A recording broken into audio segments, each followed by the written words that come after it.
Hello साथियों, नमस्कार। आप देख रहे हैं आपका अपना YouTube channel DS Mishra official और आपके अपने चैनल पर इस नए और महत्वपूर्ण वीडियो सेशन में आपका हार्दिक स्वागत है। और यह वीडियो संबंधित होगा प्रधान शिक्षकों के एक केस के संदर्भ में। हम सभी जान रहे हैं कि प्रधान शिक्षक की जब से बहाली शुरू में ही आई, 2021 में नियमावली आई, 2022 में विज्ञापन आया, तब से ही प्रधान शिक्षक की बहाली पर जितनी बाधाएं आई है और इसको रोकने के लिए जितने प्रयत्न हुए हैं, चाहे जिस स्तर से भी हो, वह किसी भी अन्य बहाली पर आज तक नहीं हुआ होगा। इसीलिए प्रधान शिक्षक की बहाली 2021 से शुरू हुई है, लेकिन 2025 तक अभी भी प्रधान शिक्षक अभी योगदान लेने के ही इंतजार में बैठे हुए हैं। प्रधान शिक्षक के एक केस के संदर्भ में जो यह थंबनेल आप देख रहे हैं, इस पर कल मैंने बात किया था। यह केस अभी ओपन है और इस केस पर अगली सुनवाई की तारीख 27 तारीख तय की गई है। उसमें क्या होने वाला है, क्या वस्तु स्थिति है और उसका क्या असर पड़ सकता है प्रधान शिक्षक बहाली पर, उसके बारे में इस वीडियो में मैंने बात कर लिया है। उस पर जाके आप देख सकते हैं, प्लेलिस्ट में उपलब्ध है। प्रधान शिक्षक प्रधानाध्यापक वाले सेक्शन में आप उसको देख सकते हैं। लेकिन यह जो आप देख रहे हैं, यह है एक केस का जजमेंट कॉपी, और ये भी केस का जजमेंट है प्रधान शिक्षक बहाली से ही संबंधित।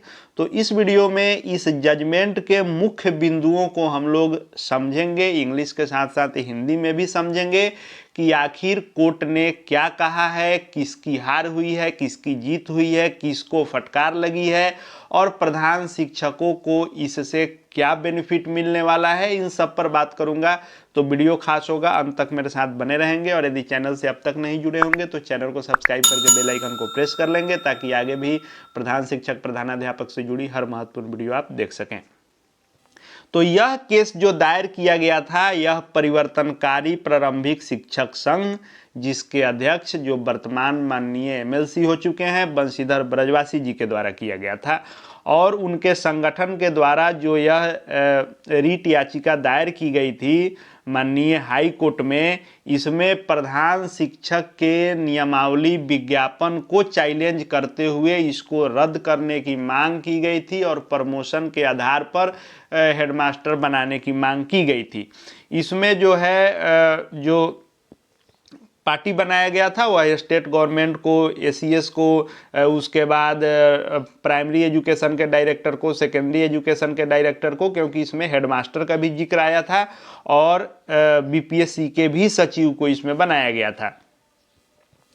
इसके आप जजमेंट कॉपी को जब आप पढ़ेंगे, और 13/2 को इसका फैसला हुआ, लेकिन 18 फरवरी को यह ऑनलाइन अपलोड हुआ और इसकी कॉपी अभी जब उपलब्ध हुई है, तो आप जब इसके पूरे जजमेंट को पढ़ेंगे तो हम लोग पाएंगे कि यह प्रधान शिक्षक के अभ्यर्थियों की जीत हुई है। कहीं ना कहीं जो प्रधान शिक्षक में शिक्षक उत्तीर्ण हैं और जो प्रधान शिक्षक बनने वाले हैं, उनकी जीत हुई है और याचिकाकर्ता की हार हुई है इसमें। और एक तरह से शिक्षा विभाग, बिहार सरकार की भी जीत हुई है, और बिहार सरकार की ओर से पक्ष भी रखा था पीके शाही ने। आप जान रहे हैं कि बिहार सरकार के एजी हैं पीके शाही, और उन्होंने ही इस केस में सरकार का पक्ष रखा था। यहाँ आप देखेंगे मिस्टर पीके शाही एजी, इन्होंने ही पक्ष रखा था और इसमें बिहार सरकार की भी जीत हुई है। और एक तरह से देखा जाए तो प्रधान शिक्षकों की भी जीत इसको कही जा सकती है, क्योंकि जो लोग इसको परीक्षा में शामिल हुए हैं और इसको स्वीकार किए हैं, प्रधान शिक्षक बनने वाले हैं, उनके रास्ते में कहीं ना कहीं ये सारे केस बाधा बन रहे थे। अब जजमेंट क्या है, इसको आइए हम लोग देख समझ लेते हैं। तो यहां से मुख्यतः हम लोग देखेंगे 8वें नंबर से जो कोर्ट का जजमेंट है कि the state government is under an obligation to enhance the standard of education in the state of Bihar and the promulgation of the rules of 2024 is the step in the direction। यानी 8वें number में court ने कहा कि बिहार राज्य सरकार जो है शिक्षा के स्तर को बढ़ाने के लिए राज्य की सरकार बाध्य है और 2024 नियमावली जो हेड टीचर नियमावली है, इसका जो प्रयास है वह उसी दिशा में एक कदम है कि बिहार सरकार शिक्षा के स्तर को बढ़ाने के लिए बिहार में प्रधान शिक्षक की नियमावली लेकर के आई है। 8वें नंबर में इसको माननीय न्यायालय ने कहा। 9वें नंबर को जब आप पढ़ेंगे कि the competence of frame such rules has not been question, यानी ऐसे नियम बनाने की क्षमता पर सवाल नहीं उठाया जा सकता है कि किसी भी राज्य सरकार, केंद्र सरकार को अपने राज्य के, देश के शिक्षा के स्तर को बढ़ाने के लिए नियम बनाने की स्वतंत्रता होती है, उस अनुसार से आप इस पर प्रश्न नहीं उठा सकते हैं।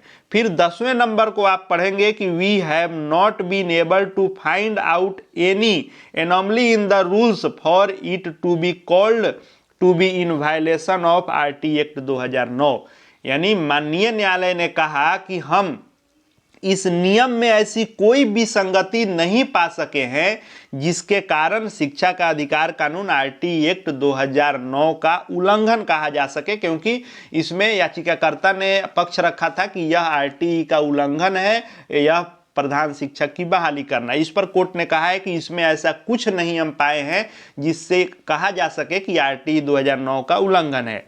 फिर 11 नंबर पॉइंट को जब आप पढ़ेंगे कि it appears that the objection has been raised primarily because the member of the petitioner organization would now be required to appear in the examination and nothing more, यानी माननीय न्यायालय ने कहा कि ऐसा प्रतीत होता है कि आपत्ति सिर्फ इसलिए उठाई गई है कि याचिकाकर्ता या संगठन के जो मेंबर हैं, जो सदस्य हैं, उनको परीक्षा में बैठना होगा, इससे अधिक इसमें और कुछ नहीं देखने को मिला है। यानी परीक्षा में बैठने के कारण ही आपत्ति की गई है। एक तरह से कहीं ना कहीं यह फटकार लगी है कि इस नियमावली में ऐसा कुछ खराब नहीं है, सिर्फ आपको परीक्षा में बैठना है, इसी पर आपने आपत्ति किया है। ऐसा ही प्रतीत हो रहा है कि आप परीक्षा देने से भाग रहे हैं। 12 नंबर को जब आप पढ़ेंगे कि no good ground has been made out by the petitioner for holding the rules of 2024 to be ultra vires और अगेंस्ट द आरटी एक्ट 2009, यानी इसमें यह भी पेटिशनर के द्वारा कहा गया था कि इस रूल को स्थगित किया जाए, रद्द किया जाए, इस बहाली को रद्द कर दिया जाए। और इस नियमावली विज्ञापन का भी जिक्र किया गया था कि उक्त विज्ञापन को स्थगित करते हुए बहाली पर रोक लगा दी जाए।